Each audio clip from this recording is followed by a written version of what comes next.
একেতে নাচনি কান আরো পয়সা ডুলের বাড়ি, তারা কে রাখতে পারি, তারা তো রাখতে পারলাম না, তাই তারা নিয়ে মাঠের মধ্যে বাইরে পড়লাম। এখন আমরা যাইবো এই সুন্দর জায়গাটা দেখতে। এই সুন্দর জায়গাটা হচ্ছে আমার শ্বশুর বাড়ি থেকে একটুটা পাশে। এই সুন্দর জায়গাটাতে আসার পরে মনটা ভরে গেল। আর এদিকে দেখি আমার গিন্নি গিন গিন গিন গিন গিন গিন করে ঘুরতেছে। তারা দেখে তো মনে হইতেছে যে সে একবার পাগলা কুত্তা হয়ে গেছে। এদিকে সে একবার নৌকাতে উঠতেছে, আবার নৌকা থেকে নামতেছে, আবার নৌকাতে উঠতেছে। এইভাবে করতে করতে মনে হইতেছে যে মানে চর এলাকায় যে তার বাড়ি এটা তার মনে নাই। ঢাকা থেকে আসার পর মনে হইতেছে তার বাড়ি যেন কত না শহরে থাকে, কিন্তু সে যে বাড়ি থাকে হইতেছে জঙ্গলের মধ্যে, এটা তো আর সে জানে না। তারপর সে আস্তে আস্তে এদিকে ঘুরতেছে ঘুরতেছে ঘুরতেছে, কিন্তু কি করবে বুঝে উঠতে পারতেছে না। পরে আমি বললাম ঠিক আছে একটু পানি ধরো। সে নিচে হয়ে একটু পানি দিল। তারপর একটা লোক চলে আসলো নদী পার হওয়ার জন্য। আমাদের বলতেছে আপনারা কি নদীর ওই পারে যাবেন? আমরা বললাম আচ্ছা ঠিক আছে তাহলে নিয়ে চলেন একটু ফ্রিতে ঘুরে আসি। তো ওই পারে যাইবো শুই না, সে তো খুব মহা খুশি হইয়া দেখি একবারে নৌকার মাঝে বৈশা রয়েছে। আর ওইদিকে পোলাপানা আমাদের চাইয়া দেখতেছে আমরা কি করি।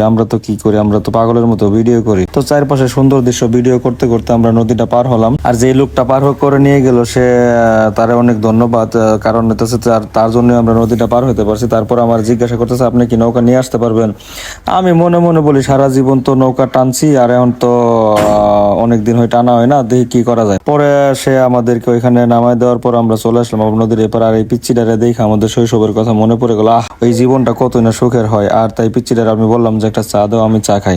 পরে পিচ্চিটা চায়ের বদলে চায়ের কাপের মধ্যে বেশি করে চিনি দিতেছে। আমি বলতেছি চিনি কম দো। সে তো আমার কথা শুনতে রাজি না, কারণ হইতেছে সকলে চিনি বেশি খায়, আমি আবার কম খাবো এখন। তাই সে ওই চায়ের কেটলি থেকে পানি চাপ দিয়ে দিল, দিয়ে লাড়াইতেছে। লাড়াইয়া সুন্দর করে আমাদের দিল। এই পরিবেশে এরকম চার পাশে যদি থাকে সুন্দরী বউ তাহলে তো কথাই নাই। পাশে তারে বসাই আমি চা চুমুক দিচ্ছি আর খাচ্ছি। আর খাওয়া দাওয়া শেষ হলে চলে যাবো আমরা বাসায়। তাই তাদেরকে বললাম তোমরা কি নিবে নাও। তো তারা একটু চিপস টিপস আবি যাবি নিল। আর এদিকে দেখি যে একজোড়া মহিষ খাইতেছে। আর মেঘাচ্ছন্ন আকাশ দেখে তো খুব ভালো লাগতেছিল। আর আমি তাই ভিডিও করতেছিলাম। আর ভিডিওর মাঝখানে আমি দেখি সেই পুটলাটা হাতে নিয়ে আস্তে আস্তে আস্তে আস্তে আসতেছে।